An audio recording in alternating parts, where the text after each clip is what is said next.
our plan this morning is I'm going to talk a little bit about why this book and give some more details about it.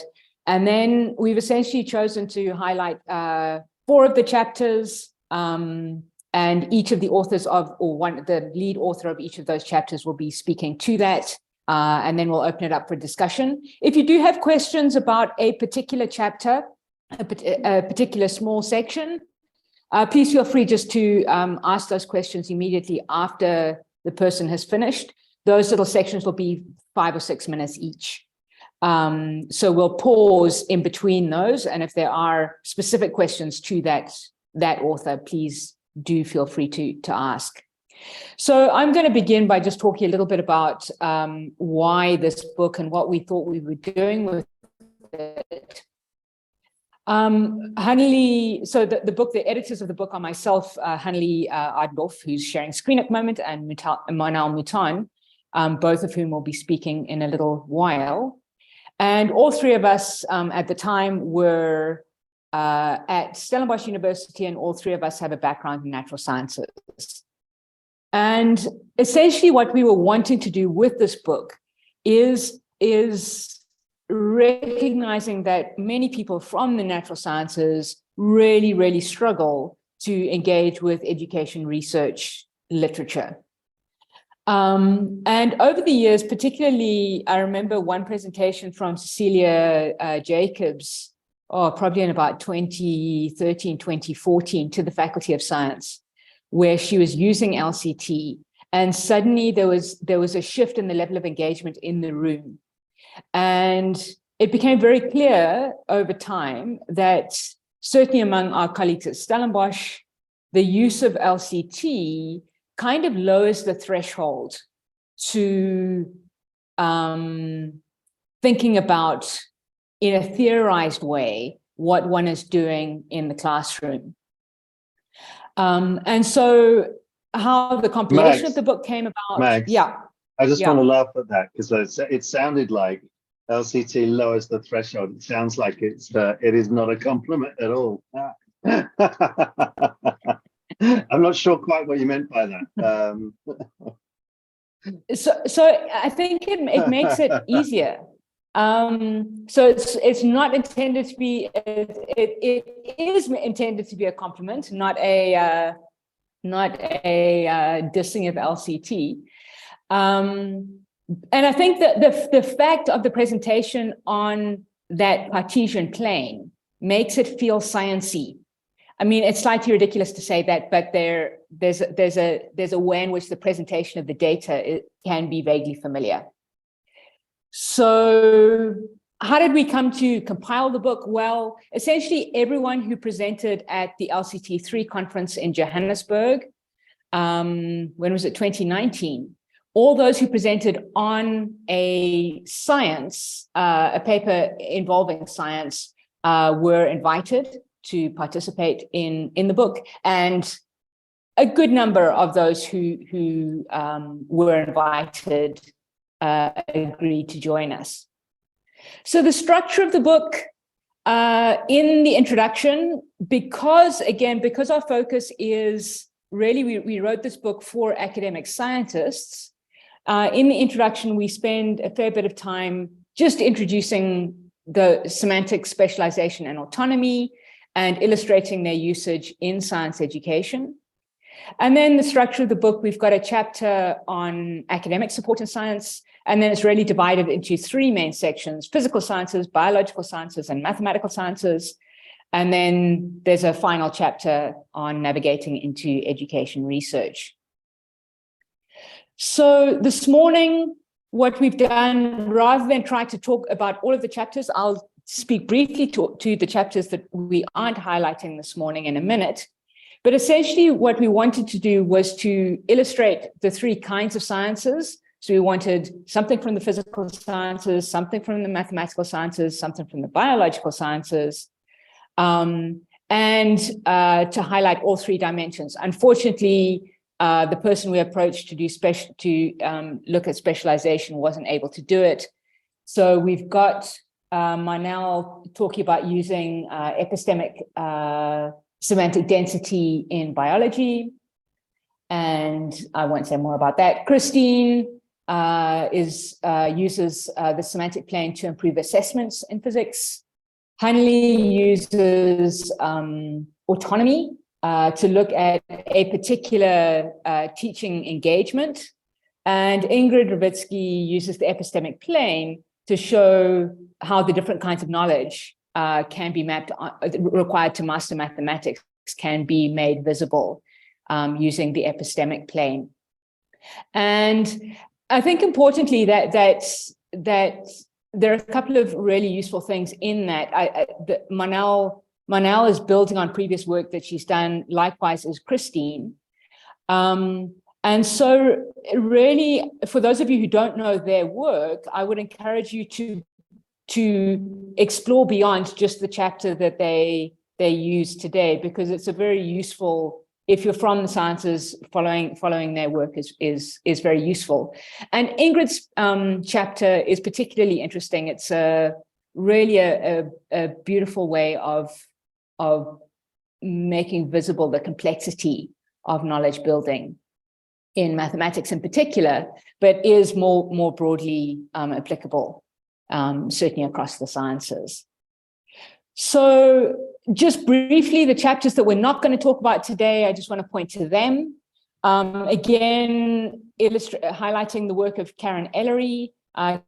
Karen is now one of my colleagues here at Rhodes and has used LCT. She's written multiple papers and book chapters using LCT to look at academic support for science education. So in the South African context, that would be on extended degree programs is her context mostly.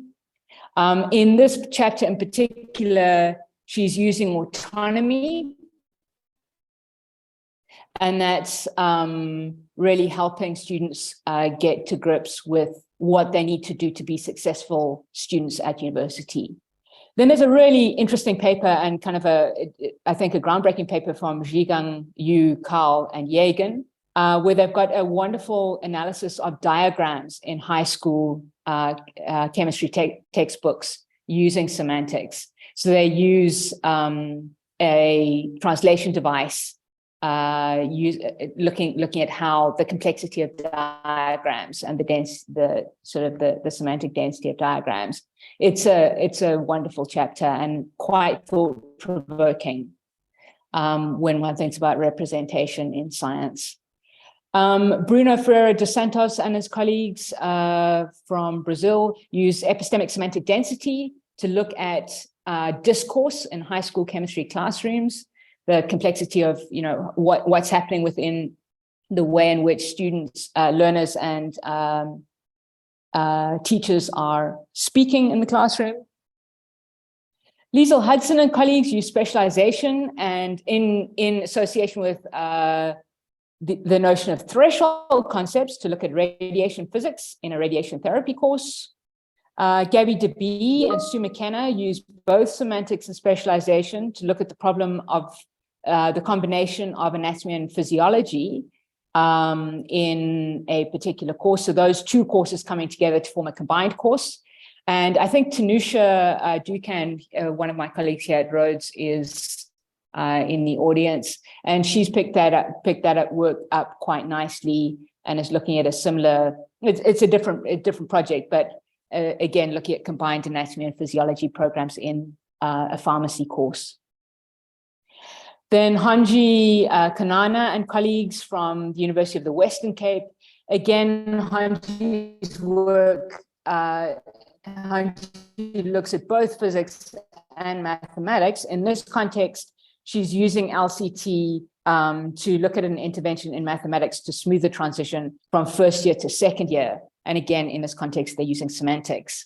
So I hope you can see from that sort of brief description that essentially we've got all three of the sort of the areas, the physical sciences, biological sciences, mathematical sciences, and semantic specialization and autonomy all show up in different studies. So I think as an introductory, for somebody who's wanting to figure out something about LCT, thinking maybe they can use it to enhance their teaching and learning in their particular context. I think this is a useful suite of studies. Obviously, there may have been ways to do this in a better way, but I think in terms of how we approached it, I think it's a reasonable starting point. The final chapter is, of course, slightly out of left field. And of course, I'm the author, and I tend always to be slightly out of left field, I think. But that chapter, again, is very much within the context of this particular book, where we're writing for, we're making this compilation for academics from the natural sciences. And it just gives a little bit of a intellectual situation of LCT and why sort of theory is important and all of that sort of thing. So it's a little bit of an introduction to how to navigate into education research for those who are thinking about this. So that is my introduction. I'm now going to hand over to Marnel, I think. Thank you, Max. I still remember the first time I heard about LCT. Carl, that's when you came to Stellenbosch. And I knew nothing about it before, but for me, immediately, I thought, this is something very interesting that I can work with. It took me a while to get into it, but I love working with LCT. So we've done some work, especially in biology, the life sciences, about using LCT, especially semantics, in the way that we teach, to make it accessible for all our students. And then we found a problem with the way that our students could express themselves, because in biology, we expect them to engage with what Carl calls high stakes reading, that is their textbooks, and then we want them to actually write, with the same complexity, and also it's quite elaborate writing. So for a first year coming from school, it's very hard to actually accumulate a lot of new vocabulary and then to use it to do high stakes writing. So this presentation is about a project that we had to help the students learn how to assimilate all the new vocabulary and then how to use it properly in a scientific way, also creating semantic waves. And thereafter, at the end of the year, we then analyze their writing from a summative assessment, but you can hear all about that from this presentation. Thank you, Hanelie. Everyone. I'm going to talk about the challenge that our students face of learning and writing science. Science, like all other academic discourse, uses power words and grammar to basically package the knowledge of the field. This is a specialized, concise language using passive voice, usually to formulate clear, objective arguments, usually to report new findings or to elucidate experimental results. But this specialized language, with its complex meaning, can be quite foreign to novices in the field, like our students, and they often find it very difficult to engage with.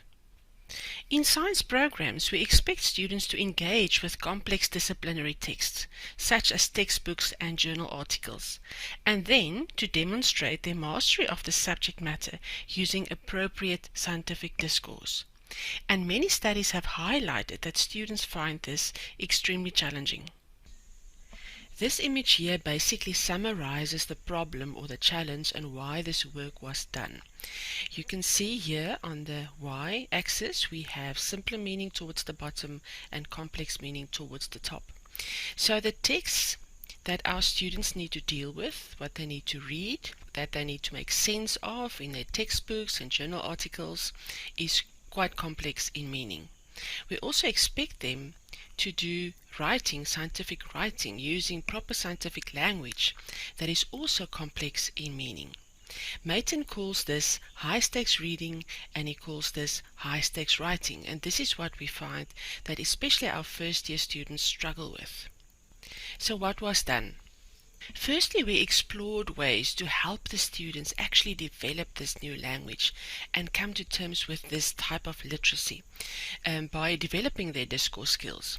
And for this, we used collaborative pedagogy and project-based learning.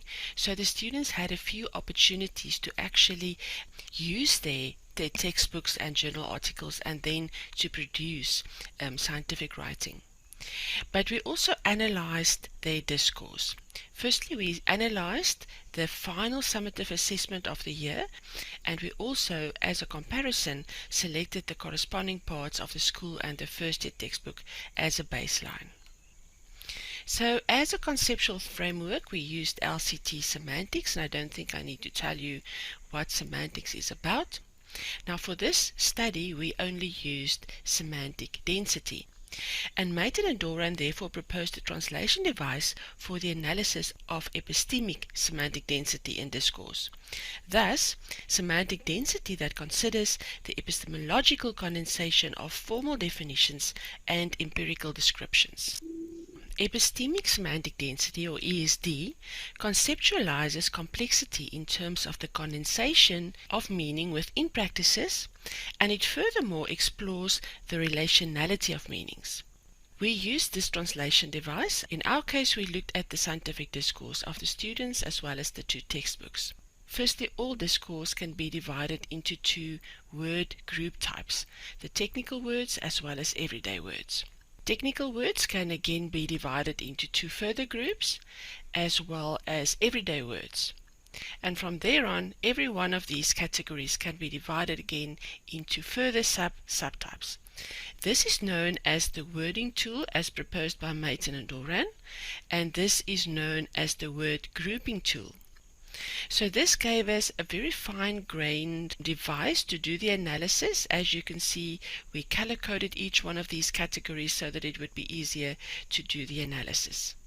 Okay, so what did the analysis tell us about the challenge that the student is facing with scientific language? LCT semantics obviously made it possible for us to reveal the nature of this challenge that is faced by especially our first year students in science regarding scientific language. So we were able to show the scale of the scientific language gap between the school and the first year textbook. It is really enormous. There's also a huge difference in the density of the discourse in these textbooks, and the first year textbook was found to be extremely compact in terms of meaning. And we also discovered the importance of unpacking these complex scientific concepts and to help students to actually do this themselves, to unpack that complex meaning and then to repack it so that they can actually make sense of that high stakes reading. And this is obviously done by producing semantic waves in their discourse, because I think this is imperative to help them cross this gap between high stakes reading and high stakes writing in the science disciplines. Thank you so much.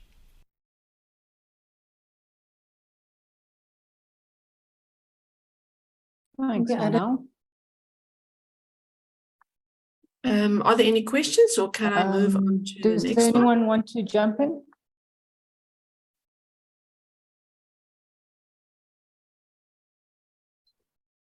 Well, I mean, I'll ask, did you have any problems with the tool? It was challenging, yes. It took us quite a while to produce a translation device, especially because you have to set up one for each one of the topics that you know, the questions, and put all the words in that translation device. So yes, it was very time consuming, but eventually I think it showed us a lot of things that was food for thought. Like the big difference between the school textbook and the first year textbook. I mean, one would expect that, but not the scale, you know, and therefore it makes a lot of sense why these people struggle to produce this type of writing. So they actually need time to assimilate the many terms that are added from school to university. Does that answer your question, Cole? No, that's really interesting. I mean, like, you know, completely have to confess, had no idea that this would be used for this sort of thing when we were developing it, and all the tools for epistemic semantic density took about 4 years to develop. They're really hard to develop these things, but had no no anticipation it would be using for that sort of stuff. But it's really good. You can actually see, you know, I think one of the biggest problems in education at times with seeing knowledge is that you see the same topics appear, say, in a classroom or a textbook or a curriculum or research or whatever, and the same topics and even some of the same words, but it's hard sometimes to see actually how those things are recontextualized across those different activity fields of teaching and research and curriculum and so on, in a way that can actually get to things like the changes in the complexity of meanings involved. So I think that's really, really valuable. That's really great. But Paul's got his hand up. Just jump in, Paul. Yeah, great. It just made me think, I think there's an even bigger jump, and it would be interesting if somebody kind of looked at it, between undergraduate, university and PhD research, where you go from reading textbooks and, you know, student notes that are provided to trying to read research papers. And I just remember this myself of just feeling completely in the deep end when I started reading research papers and sort of feeling like I'm only going to get a little bit out of this, or even research seminars. Actually, the difference from a lecture to a research seminar is just gigantic, yes. Or at least it was in my kind of area. So I just think it's quite interesting. It would be interesting for somebody to kind of look at that. This is a bit random. Your color coding sequence seemed like it was sort of a bit random. Was there actually, is there some kind of scale you were following? Because my natural thing is always with colors to expect people to use a rainbow, because then there's a very obvious, you can tell kind of where in the scale you were. And as it flashed past, I was trying to make sense of it and couldn't. Yes, there was actually a numerical value assigned to each one of those color codes. It was just while we were coding the text, we color coded them because it was easier to calculate it at the end. But there was a numerical value, with obviously the lowest semantic density being the lowest value, and then the words with the highest kind of the strongest semantic density having the higher value. So that is how we eventually calculated that. But also I wasn't really meaning that. I was meaning the natural mapping. You know, so a natural mapping between the numbers to the colors you chose. So for example, I would have chosen, if I'd got 1 to 7, I would have 1 at one end of the rainbow spectrum red, because then you go red, orange, yellow, and it's their natural progression. And it's just makes things easier to follow. Numbers, you've got a natural scale. Colors, unless you're using the spectrum or maybe there's some other, they're not a natural scale, they're jumping all over. So it was thought that if you hadn't done that, that would make the colors make the same sort of numerical sense as numbers do. Yeah, no, there was actually a numerical value to it, but it was just easier for us to do it with the colors because there was so much text to code that we did it with the colors at that stage. So, but eventually there was a numerical value to that, to actually put it into a graph like that. I think the one thing that we've also learned from this is that the unpacking of that very complex meaning. And we found that the very the strongest students were able to really unpack it very well. And when we compared that to the unpacking of the textbook, it was actually shocking to see how little unpacking there is in the textbook, which actually showed us the role of the lecturer to then unpack this meaning, especially for students, because like you said, for you, you know, as a student that go into postgraduate study, it's an enormous leap, but it's exactly the same thing for students coming from school into higher education. It is a big leap for them, and they really struggle with this, and something like this just makes it explicit. Why? Because often we see it and we kind of think, yeah, you know, it makes sense, but when you put a value to it, it actually makes it the impact a lot more, or you can see the impact a lot better. Marnel, can I ask, in the South African context, we often have the students coming into first year where this is the very first time that they are learning in a different language, like English or Yes. and so on. Did that in any way change your coding or your analysis? You know, because sometimes maybe even the everyday words are foreign, or Yes. I don't know. Did it in any way affect how you worked with your data or worked with the tools? It didn't affect the way that we used the data, but it did. That is why we had the project first and the analysis only at the end. So we found, and this specific one is from the extended degree program biology course, where obviously, as you know, we have many students coming into actually, you know, for the first time learning in English.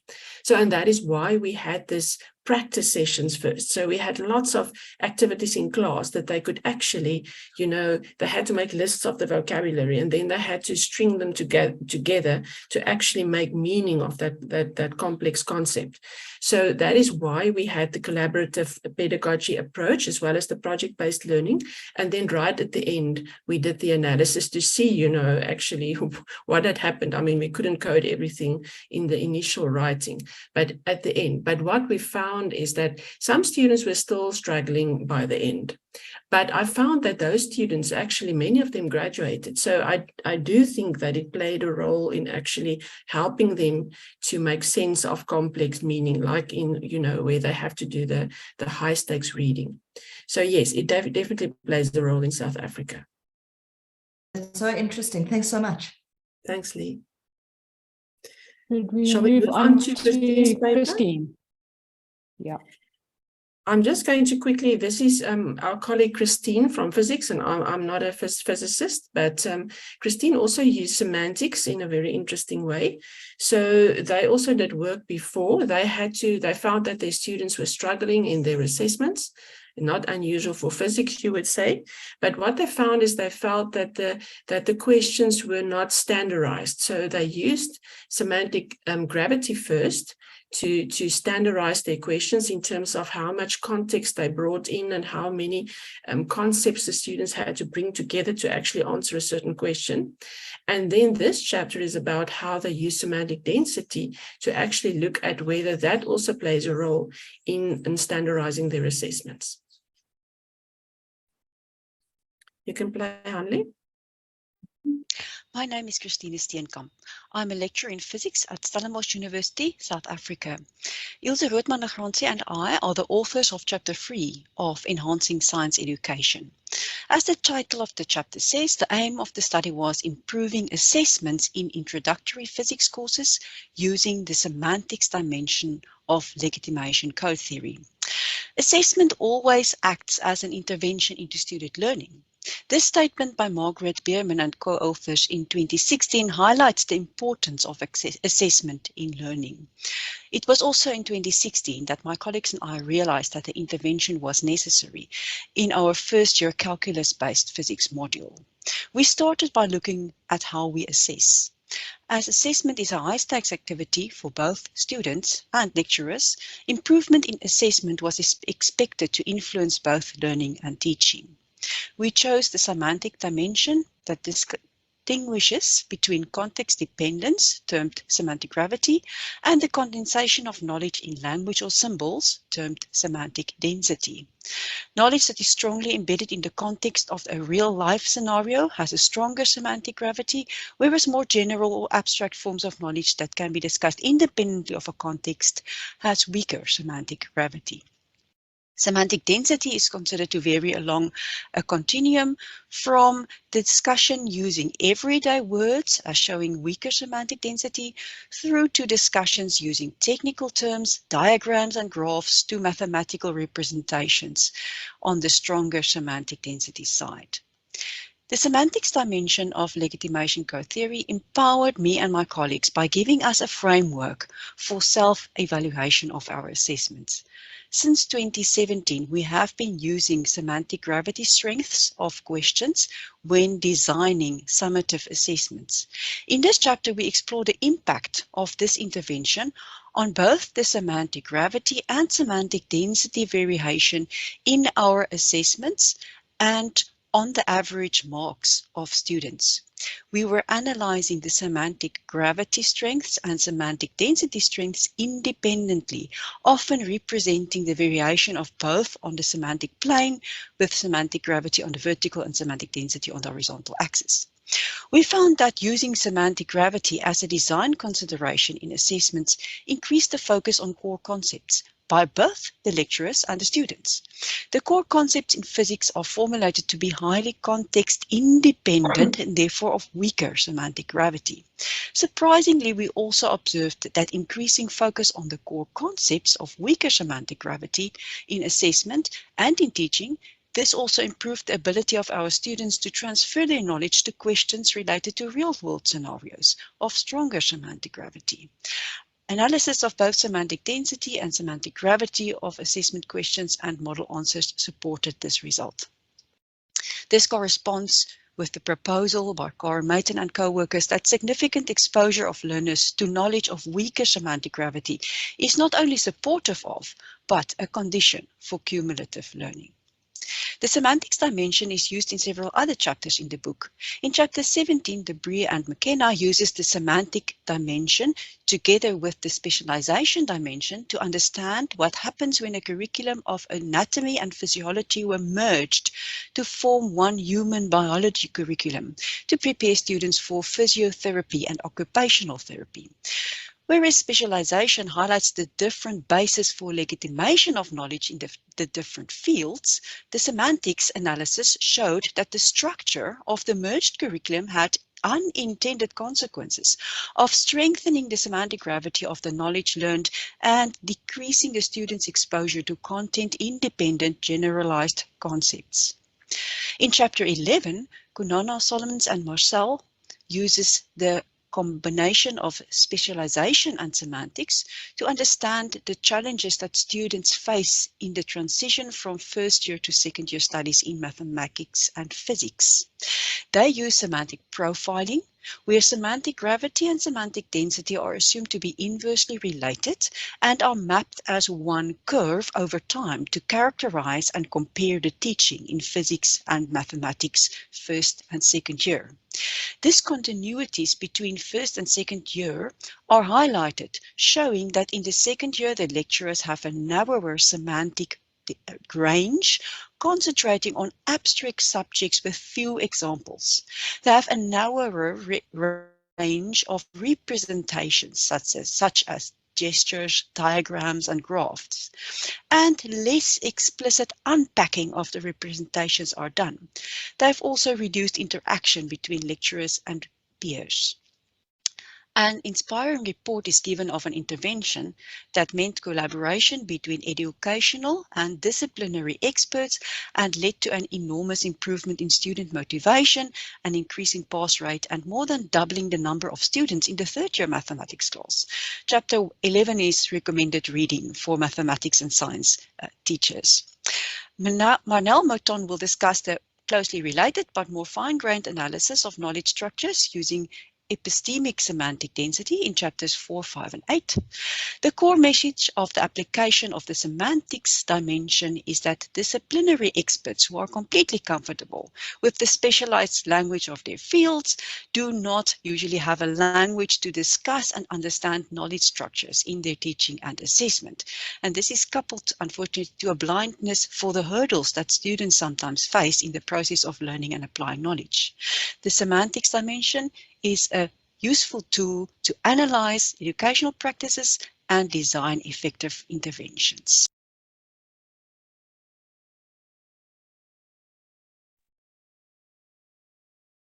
Thank you. Are there any questions? I don't know if I'll be able to answer them, but between myself and Mags and Hanelie, I'm sure we will be able to come up with something.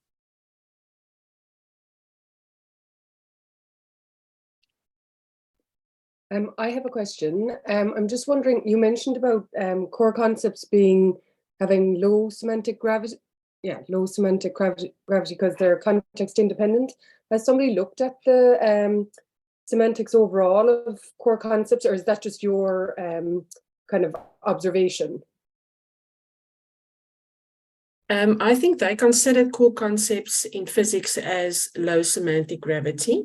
And then when they bring in real world applications of those core concepts, then they regarded that as higher semantic gravity in the way that Christine explained it now. Okay. Sorry, Rosen, is that what you, yeah.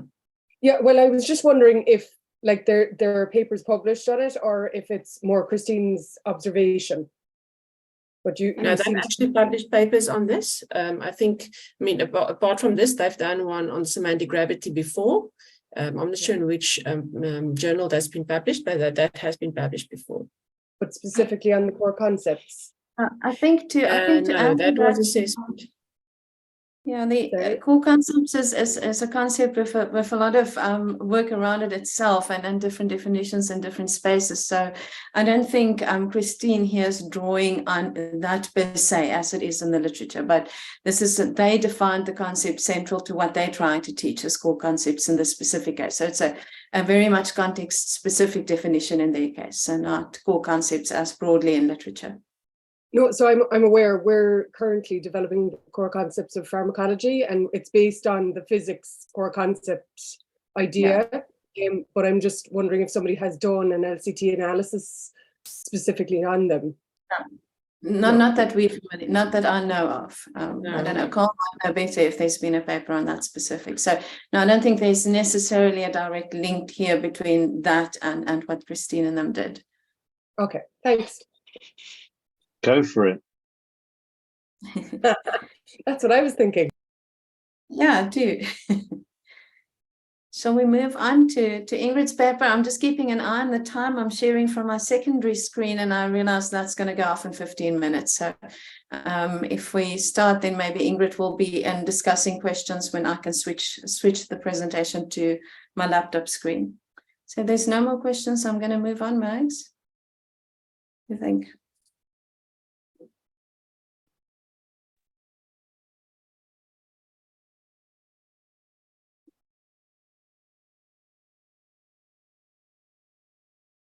Thank you for this opportunity to give you a glimpse of the chapter Conceptual Tool for Understanding the Complexities of Mathematical Proficiency.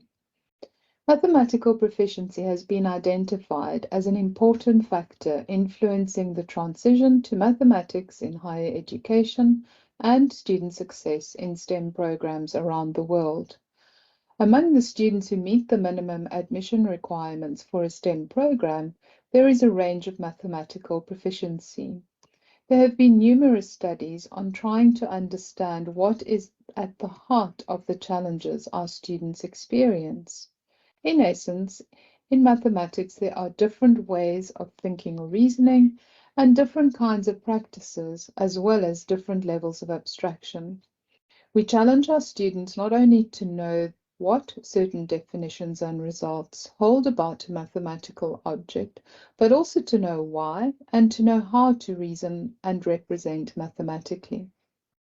My starting point for understanding the complexities of mathematical proficiency is the epistemic plane of legitimation code theory. This is a tool that helps to differentiate between the what and the how of any knowledge practice. This epistemic plane, together with reflections on my own experiences as a mathematician, inspired the theoretical framework used in my contribution to the book. The vertical axis is about what is being addressed in any practice, the phenomenon itself, how strongly bounded it is. A strongly bounded phenomenon is quite abstract and precisely defined and has what we call strong ontic relations. A weakly bounded phenomenon is one which needs a context or is ambiguous. The horizontal axis is about how we approach any phenomenon, from fixed standardized approaches to weaker open-ended approaches.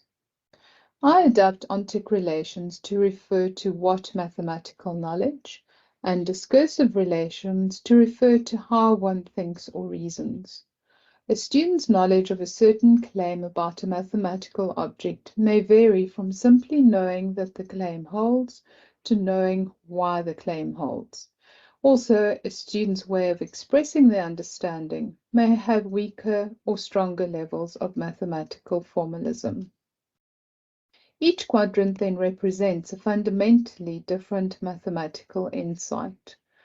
The top right quadrant is about principles and involves sophisticated mathematics. The bottom right quadrant represents ways of thinking dictated by procedures. The top left quadrant is practice determined by a particular instance or situation, where the approach is determined by that situation. And then the bottom left quadrant is about practice where the phenomenon is not clear and neither is the approach, either because nobody knows what is going on, or the practice itself is determined by the knowers, as we refer to it in the LCT language. There is no right or wrong insight. However, when embarking on a mathematical study, a certain insight may be preferred as a starting point over others.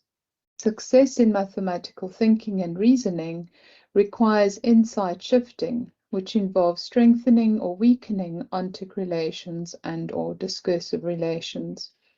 And each of these shifts provides a significant challenge when developing mathematical proficiency in a mathematical topic.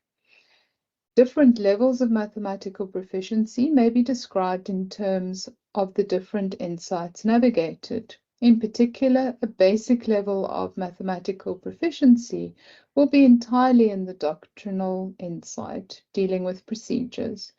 An intermediate level of proficiency will draw on two different insights, typically the doctrinal insight and the situational insight.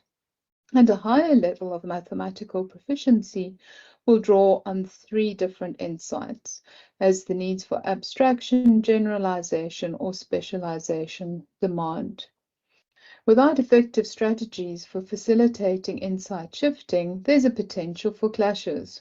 For example, mathematicians may be working in the purist insight, while most students may be working in the doctrinal and/or situational insight.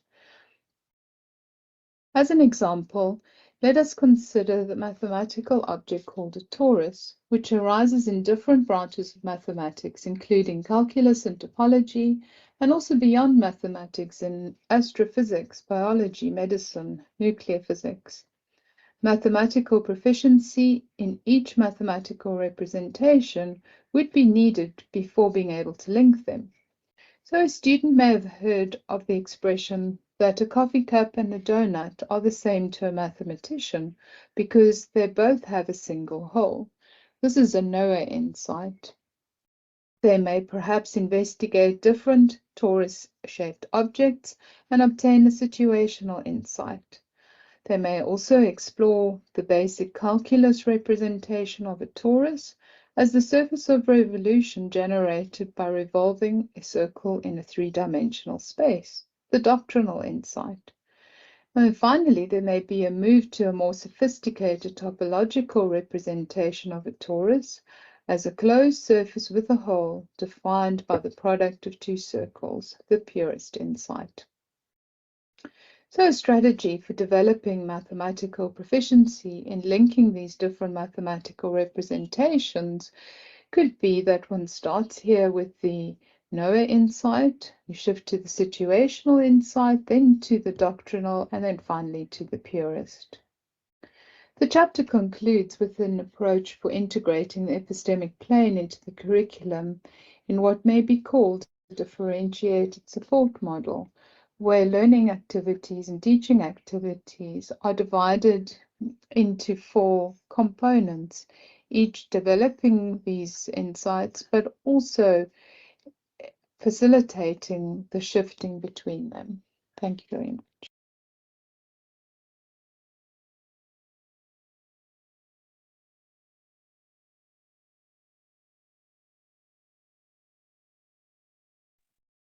Any questions there?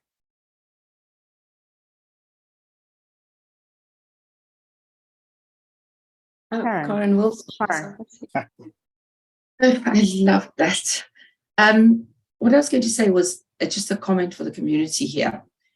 We I think this is a rich space for unpacking symbolic meaning making. I mean, at the heart of this STEM space is kind of the quantitative relational change orientated thinking built on what we do with alphanumeric things, numbers and symbols.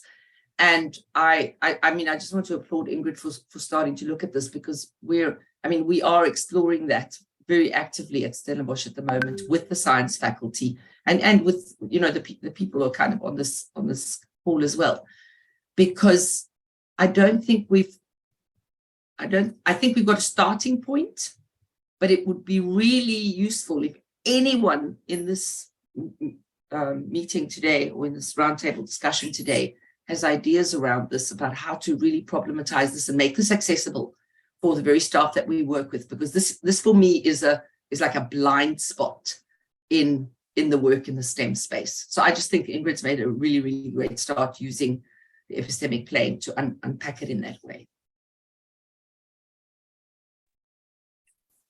I'd like to just very briefly say how I can see this being really powerful insight into the discourse that we have in England about the maths curriculum in the classroom. And I'll give you an example. It seems that the whole debate has been dominated by maths mastery, and what Ingrid's work does, which makes accessible the idea and the possibility of, say, things like mathematical investigations, which are much more open-ended. So I really find this work very fascinating. I thank you for it. That's a really interesting idea, Richard. It's always, I love it when people, this is what this is for, actually. The roundtable is all about people like going, oh, that's a really interesting idea. I think I'll recontextualize that to over here and think about using that idea for this other debate over here. And that's fabulous, because like one of the things that's so sort of frustrating about education debates is how incredibly insular they can be. So you can get these debates. I mean, mainly because the curriculum field for an education system is national. So, and also the teacher training for is national. So you tend to get these national debates that kind of ignore all this other wonderful work elsewhere. So I think that's really great. Thanks, Richard.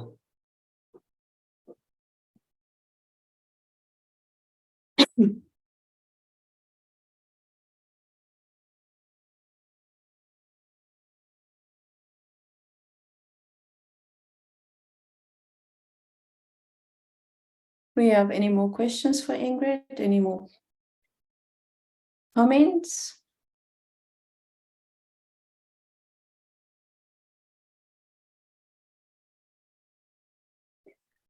Right, while people are thinking up their questions for Ingrid, I hope, or for Marnel or for Mags, I'll move on to the last bit of the presentation, and we're going to keep fingers crossed that all works here. I'm on external power on the external screen. Being me, Max, you're always left field. I always have to try something new, so I'm not even sure if the presentation is going to work, but I have the slides and I'm here to talk if the narration fails. Just a little bit of context. I'll briefly speak to or share with you some narrated slides on the chapter by Fadil Aesop and myself. The context of this chapter was third year physiology. So at that point in time, Professor Aesop was a lecturer in the physiology department on main campus here with us in the science faculty. He's since moved to health sciences. He has been awarded numerous awards for his teaching, so he made a very interesting person to work with in this regard. And the rest, I think, will be self-explanatory as we work through the slides. This should also be about 5 to 7 minutes, and then we'll just open up for general discussion. I'm Hanelie Adendorff from Stellenbosch University, and I'm going to tell you a little bit more about Chapter 9, co-authored by Professor Fadil Aesop and myself. In this chapter, our primary focus is on problem solving in physiology and specifically teaching students how to solve problems. Now, problem solving is a little bit of a holy grail in science. It's that one thing that we're all after, but which is notoriously difficult to achieve.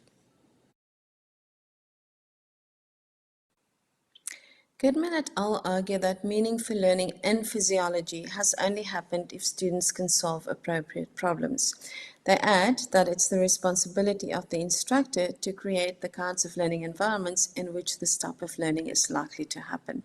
They conclude their paper by stating that we do not have sufficient means of distinguishing between teaching methods that can achieve this and those that can't. Now this is where LCT's autonomy dimension then comes into the picture. So our purpose in this chapter was to determine whether we could use this as a means of distinguishing between teaching methods that are better at teaching problem solving and those that aren't. Whenever we're going to try and solve a real world problem of some kind, we're probably going to draw on multiple sources of information or multiple knowledge sources. And this is the space in which autonomy really comes into its own. So for the sake of brevity, we can think in terms of autonomy in terms of positional autonomy, the things inside a practice, the people, the methods, the concepts, and relational autonomy, the ends to which those things are being put, their purposes. When we plot positional and relational autonomy on the autonomy plane, we get the 4 autonomy codes. And what we're really interested in a study like this is the pathways that a practice trace across the plane. In order to do this kind of research, we need to define our target, that is the specific practice that we're interested in, and we need to devise translation devices that we can enact on the data.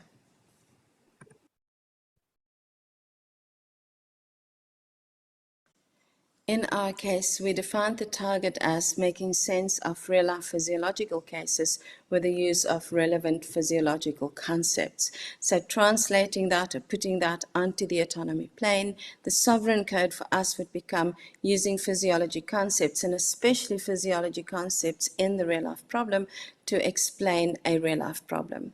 Where we are using other things to explain that real-life problem, we would put that in the introjected code, and using physiology concepts, especially those pertaining to the problem that we are interested in, to solve something else, we would be acting in the projected code.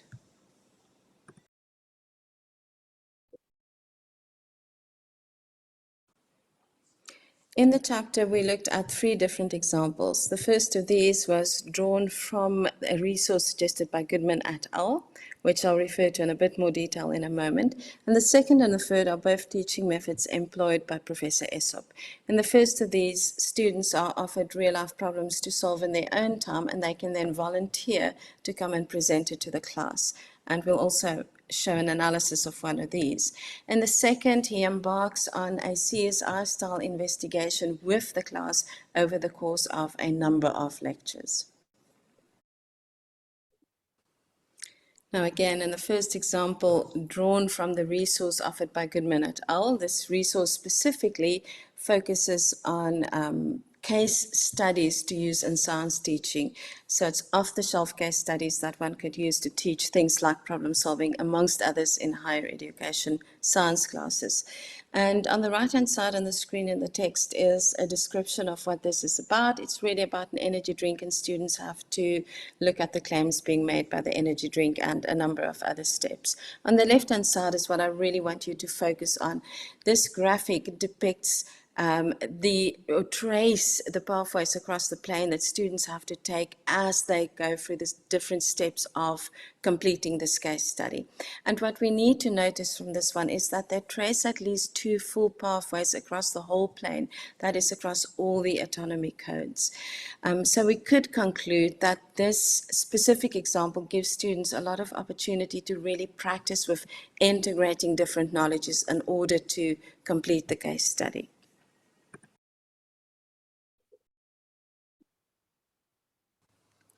In our second example, one of the burning questions, we find that the completing the problem traces a return trip from sovereign to projected code and back to the sovereign code twice. This is by nature of the design of this specific problem. Students are asked, in this case, to explain a situation in layman's terms to people who do not necessarily have physiological knowledge. So although they first have to make sense of the problem, this is probably better at helping them make sense and understanding physiology concepts than it is at integrating various different knowledges. In conclusion, then, we can say that LCT autonomy does indeed offer a very useful and powerful new means of testing and designing teaching methods with the aim of teaching students how to solve problems.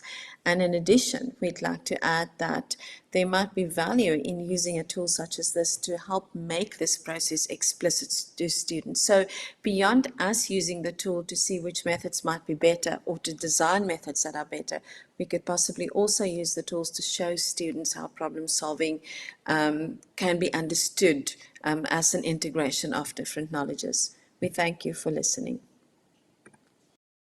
Right, that's it from us. So we're open to questions, general and on all.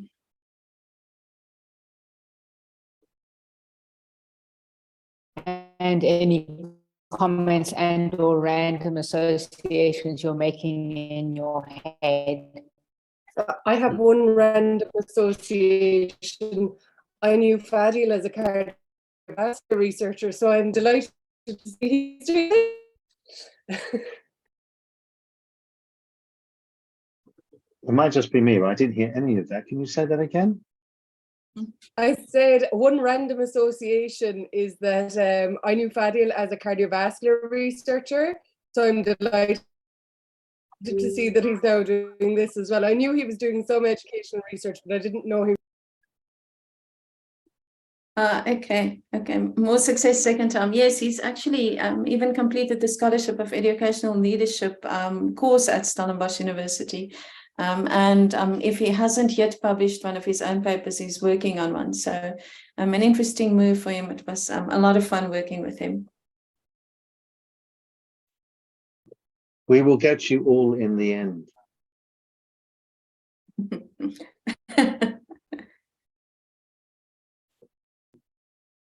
I'd like to ask a question, which is a general one, whilst waiting for other people, about just the general, thinking about the general thrust, rather than anything specific. Although people, I'd love it if people do have specific topics and issues. But I just wondered, how have you found it communicating? How have you found science education?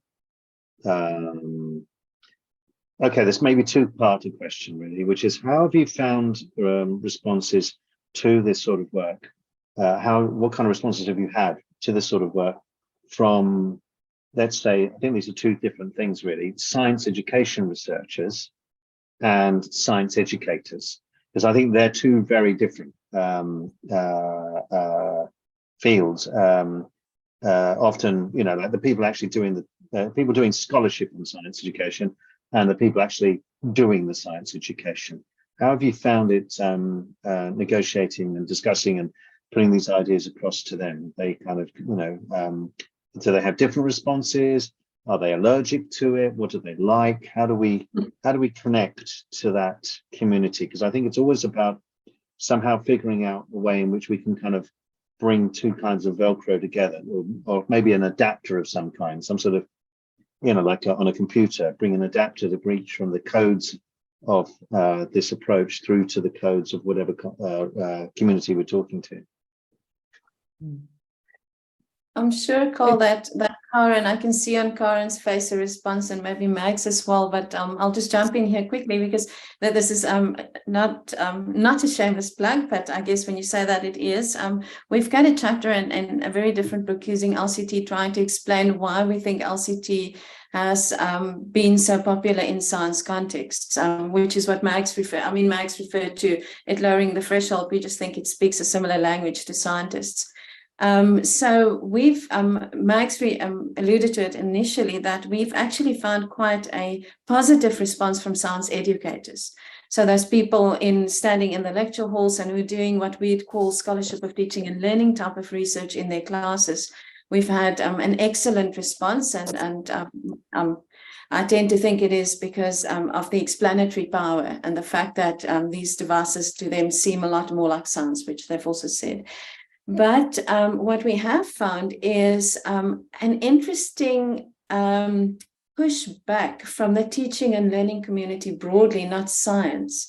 So committees like those that give awards, those that give funding, those that award fellowships on campus, have started asking questions about the science community using so much LCT.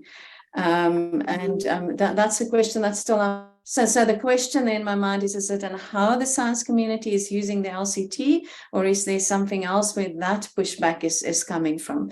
So I just want to throw that in here. It's not really a response, but to me, an interesting, different response from two fairly different communities. And I'll leave it at that and let my colleagues come in. Can I just, before I bring Paul in, can I just ask you for a clarification on that? So you get an excellent response from those people who have a problem, basically, the science educators, and are looking for something that's problem oriented, and they're kind of going, that could solve the problem I face in real life, right in front of me. But the teaching and learning community, and what's their pushback? That you're using just one approach, and they want to see like lots of them, some sort of like Coca-Cola advert of all the different people around the world coming together hand in hand, all the approaches. They want more approaches than, is that what they're saying? It's like use them all, like some sort of mixed bag of. Yeah, just bring in something else as well. It can't just be LCT. It's almost as if they see, but Karen, I'd really like your response too. And I don't know whether you've picked up some of this, but I've got that very specific feedback. We're not going to award another fellowship in science if it's only LCT. It's okay if it's LCT and something else. And it's as if there's an understanding from people outside the LCT community that LCT is very mechanistic. I get that from people in the education kind of space. It's this very mechanistic approach. You've got this hammer which you fix everything with. So that's one space in which I found a different response. I mean, I think Marnel said it. To us, the surprise was, you must know that over 20 years of working in what I'm doing at the moment, trying to get science educators to think about teaching, I've gone to them with activity theory, with communities of practice, with 110 different things and tools out there, and they always go like, no. And then LCT comes onto the scene, and immediately they're saying, oh, this is something that can help us make sense or help us design. And then to me, this is interesting to have people that's sitting in the education space going, oh, but you can't just use that. So yeah, I'll leave it 2 hands up, so I'll shut up. Paul? I was just wondering, so back to the last talk and the sort of last autonomy playing example, if you could just talk through it a little bit more, given it, I mean, it seems the example is write something for the general public, which I was just saying I'm interested in. So could you just give a little bit more concrete detail of how that comes across on the autonomy plane? The very, very last example, his so-called burning question. So we do address it in a bit more detail in the book. I have to remember now myself, but basically what happens in that case is it's the cases in which he would put up a question in class and say to students, do you want to go home, research this and come and present it to class? And in this specific one that we analyzed there, because they'll differ, they won't all be the same. The specific one, what he said that the task given to students was, you've got an elderly lady, 75 years old, in an airport that's fainted. She's wearing a medical bracelet which has the following information on it. And around her, a lot of people are going really frantic. What do you tell them? How do you? So this is really now about communicating to the public. It's a method or mechanism we often use if we want to see if students are able to verbalize what they understand, really verbalize what they understand, or put it into words. Verbalize, not the best description there, to put words to their understanding, which aren't coming from the textbooks. And we don't want those memorized sentences in the textbook. So in this case, this is then what we then did is we looked at what they'd have to do. So they'd have to start. I must add here, I cut that to save time. The translation devices, the target's a little different here in focusing on problem solving and not teaching physiology for learning physiology. So we're not using physiology content so that students would learn physiology. The focus is on how they can use what's provided in the problem space to address the problem, to solve the problem. Well not only how they use they have a problem and they've got to solve the problem and use different things to do that, not only what's in the problem space. But here, the solution starts by looking at the information, physiological information given, and they use that then to explain to the bystander. So that's your move there from what's inside the target space, the information provided in the problem and the problem itself. And you move from that to explaining that information, which is already given in simpler terms. So they can already see what the problem is, and it's being explained in simpler terms to the people, or in layman's terms to the people around. And then I'm not sure, I can't remember exactly what happened with the move back. So obviously then they had to go back into that target space again for some reason, and out again. The detail slips my mind, but yeah, that's sort of the heart and soul of it. And it's really only in looking at it again now that I realized that, okay, if we you know, it's in bits and pieces that this comes to you, that what autonomy offers us, it helps me see that this is a really great way of seeing whether they're understanding what's going on to the point that they can explain it. But this problem is maybe not asking them to integrate so many different things, because we're giving more of what they need to know. They don't have to find it in so many other spaces. I hope that helps. Yeah, thanks. Karen, I think you were next. I'm trying to find my cursor to lower my hand now.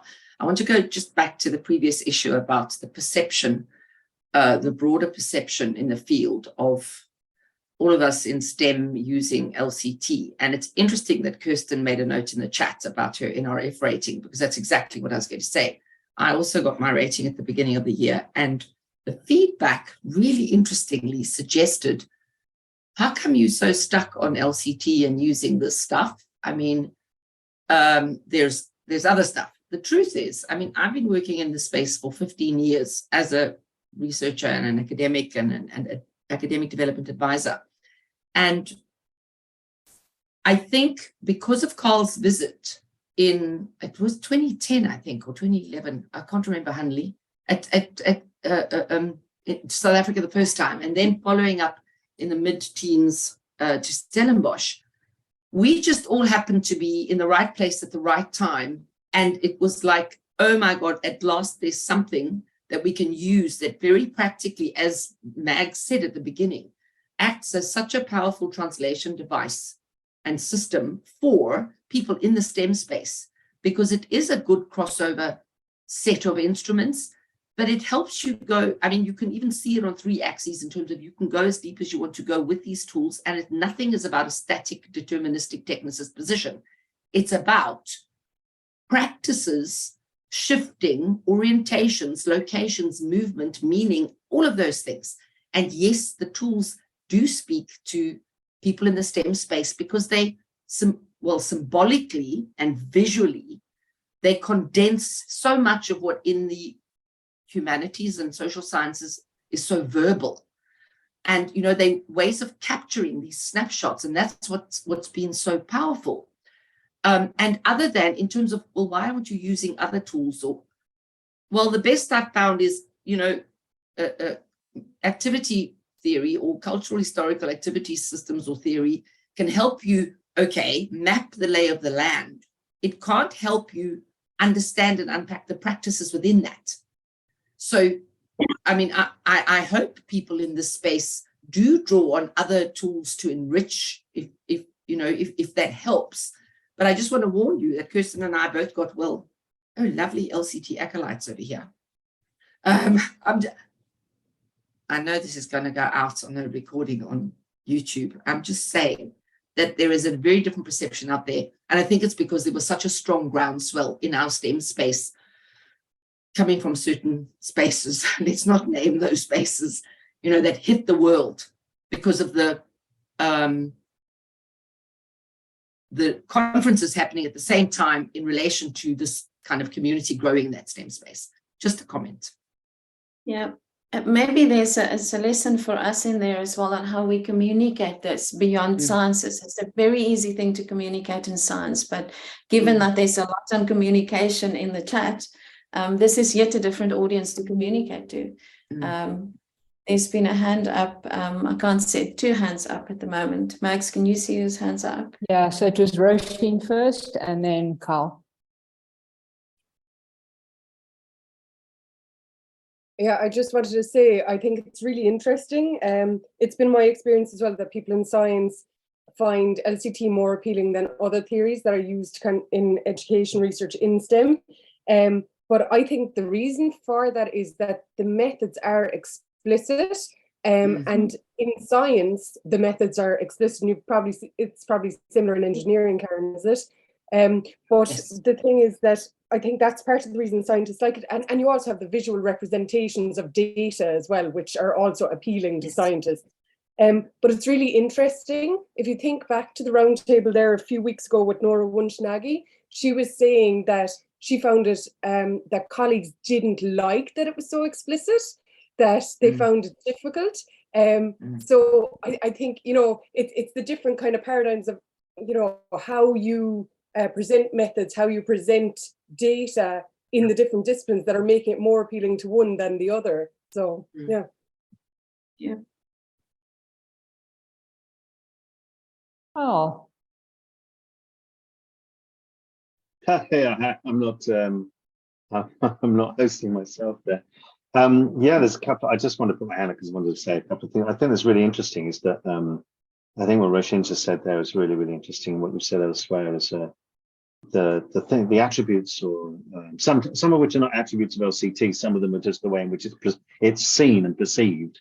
Do make it perhaps amenable, both at first blush and also when using it, to fields in which similar codes dominate. That's why I was wondering about science educators and scientists rather than science education research, which often has been dominated by codes that aren't the same. And because it makes everything, as Roshan just said, it makes everything visible, it's relational, it's realist, it's got all these fundamental attributes that connect with this codes of science. So that kind of like, that works really well. But the very things that make it kind of catnip for scientists or engineers or mathematicians is at the same time what makes it kind of gives severe allergies to educational researchers who are immersed in cultivated Noah codes and haven't got don't have the time, space, or energy, or perhaps capacity to do any reading and find out. So Bernstein once talked about his critics as being people who can't read and won't read, which is very typical of Basil. But it does make them come out in hives because it has these sort of different attributes to what they might be looking for. But I want to say there are strategic ways around these sorts of things. Firstly, there is the thing that Paul's kind of been pushing at a bit in the chat as well, which is trying to figure out ways in which to connect with these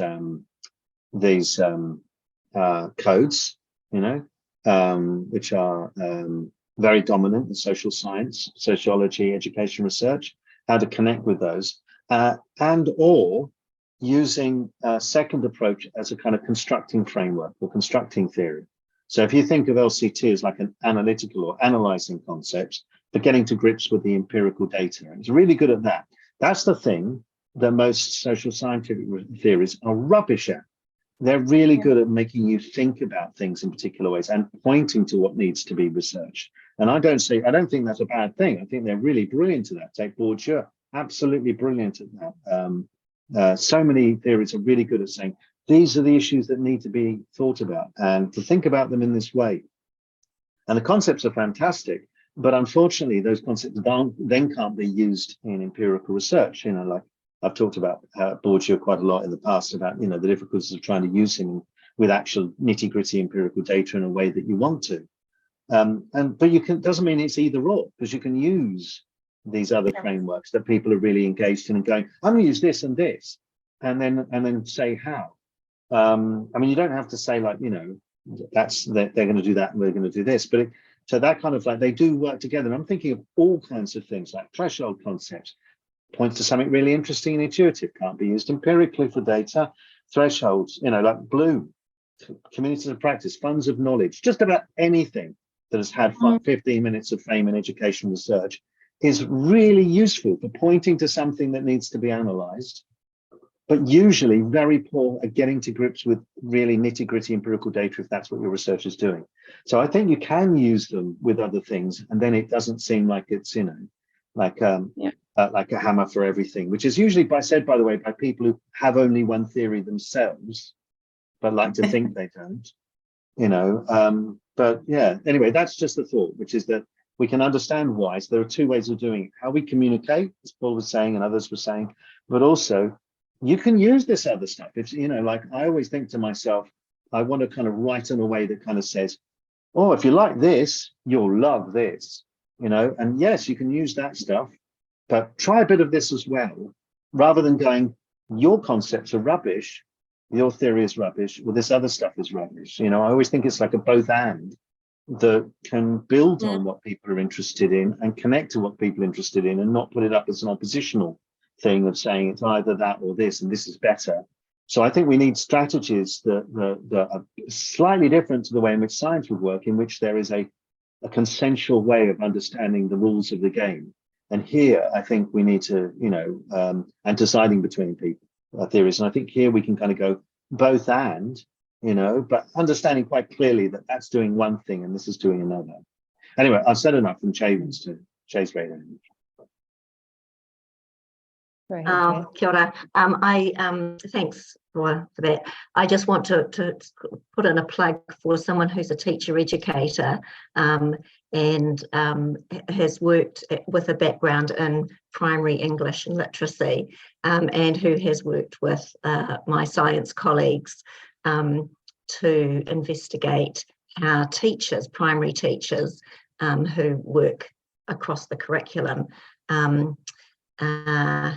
use two curriculum areas together, the way they teach literacy through science and science through literacy, and using semantic waves to map that and the complexity of that and the importance of language in science, and how fruitful that is, and how teachers and student teachers immediately make sense of and understand the semantic wave, visual and metaphor, as a way to think about designing learning. So yeah, not all educators, and Brian Tweed did a lovely presentation a few weeks ago, and he's also an educator. So we're not all kind of against, you know, the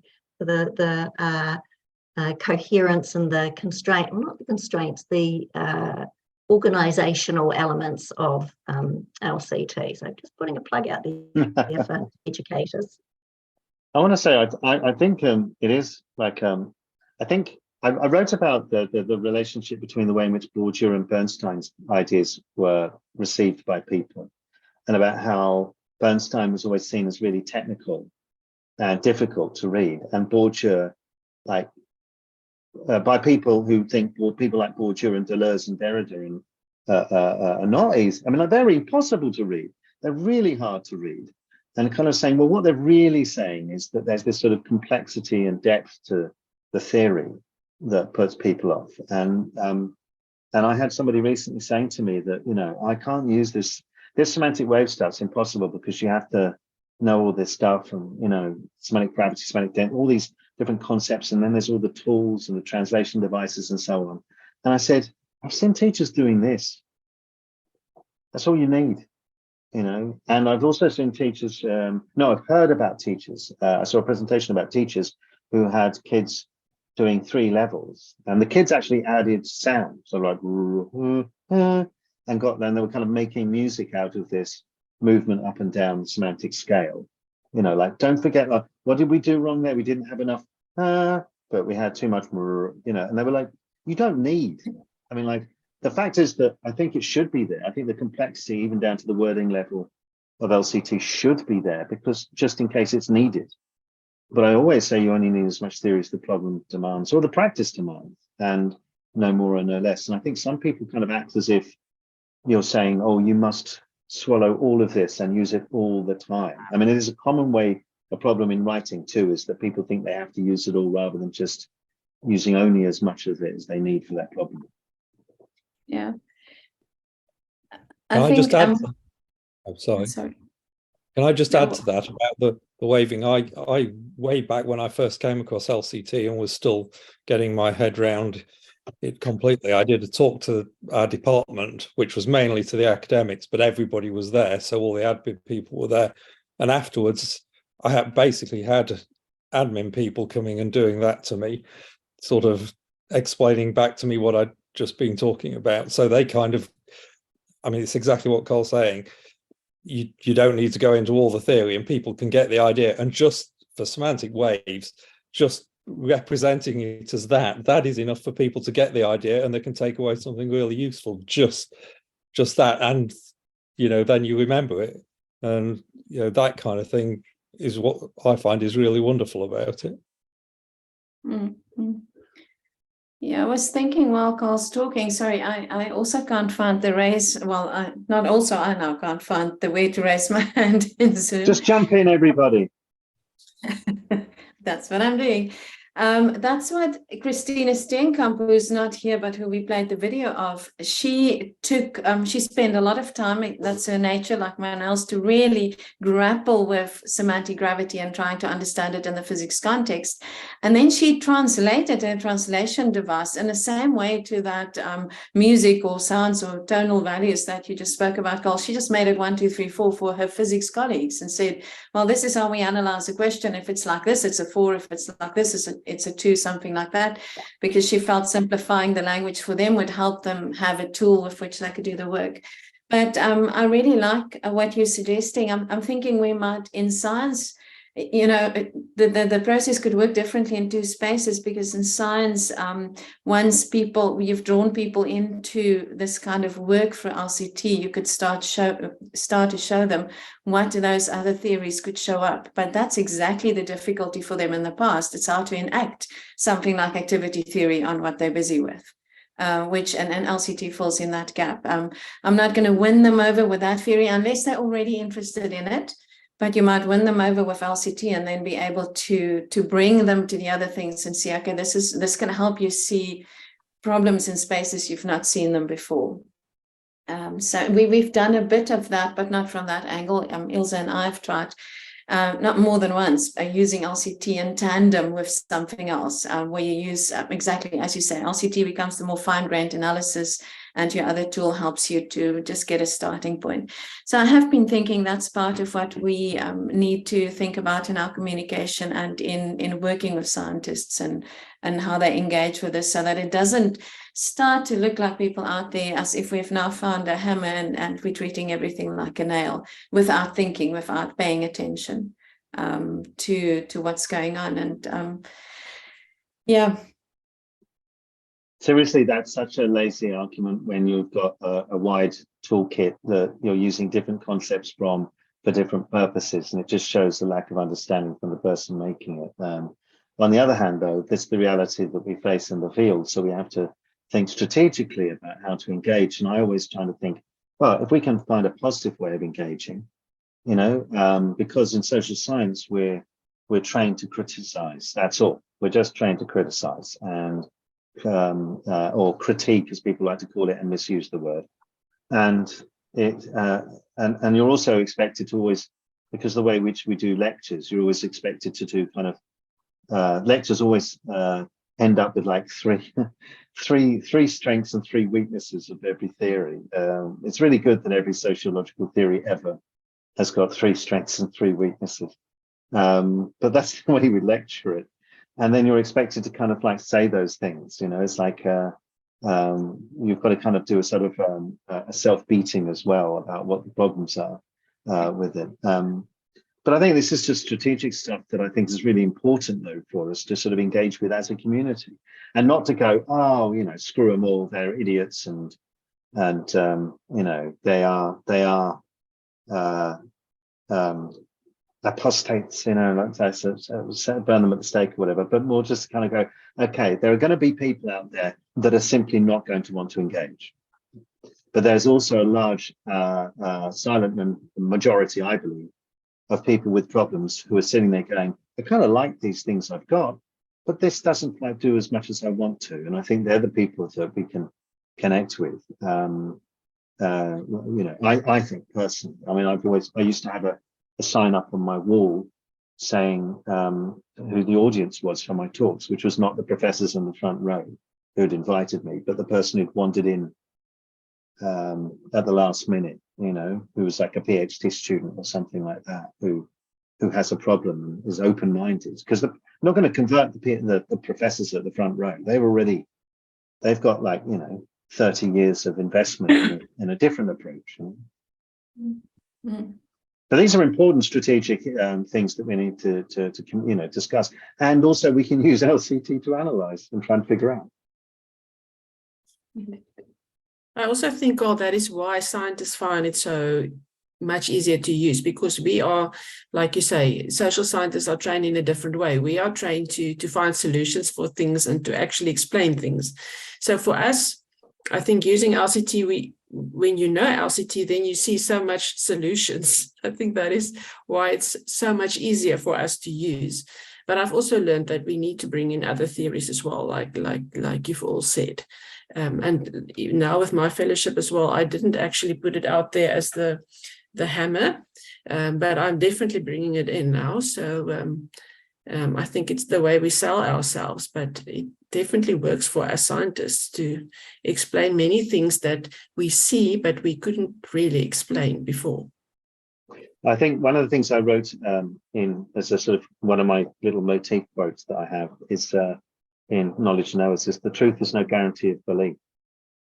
You know, having the more powerful theoretical framework is no guarantee that it will rise to the top. In social science, in which there's so much emotion and irrationality, and we have to engage with those sorts of things, engage with people's codes and their investment in pre-existing approaches that have different codes, and you know, and try and remember that rhetoric and persuasion is as much a part of all this as anything else. I know that sounds really hard to do on top of everything else, but it's just something to remember that's worth remembering. Because I hear so many people, not in the LCT community, but I hear people outside it who like to complain that their work is not getting funded or supported or applauded or whatever. And I've even had people in my, you know, in my institution saying, "Oh, you know, it's so easy for you." And I'm like, "What are you talking about? There is no field to whom I spoke. There was no one. I've never won an award in my entire career because there's no one to give that award." So you know, it's like, you know, you have to just deal with the field as you've got it, and then we can make the best of it. And it sounds like we might want a session at some point, some kind of discussion session in which we talk about communication. You know, that sounds like something we might want to do as I'm going to write that down. It might be something we might want to do as a Paul, you up for that? Oh yeah, I guess. Right, yeah, you're in, okay. And so is Mags. I'm now recruiting you all. At some point in the second half of the year, we'll do something. We'll have to figure out just, it should be really easy to do, but I think it'd be engaging. I said, Corinne, you're in. The survivors, basically, the people who've made it this far and spoke, you're in. I'm just going to get like and others et al. And we'll do something on communication with our fields, other fields, and the great unhosed. I mean, sorry, the general public. Okay, so that sounds great. That's seeded. That roundtable was so awesome. It seeded a future one. Great. That discussion. So thank you very much to the people who led that, and to everybody, including those who have only appeared in video, and also to everybody who jumped in and said something and engaged with it, because that's what it's all about. So thank you so much, everybody. And I hope to see you in a couple of weeks' time. Thanks. Thanks, everyone. Thanks, everyone. Silent Zoom clapping.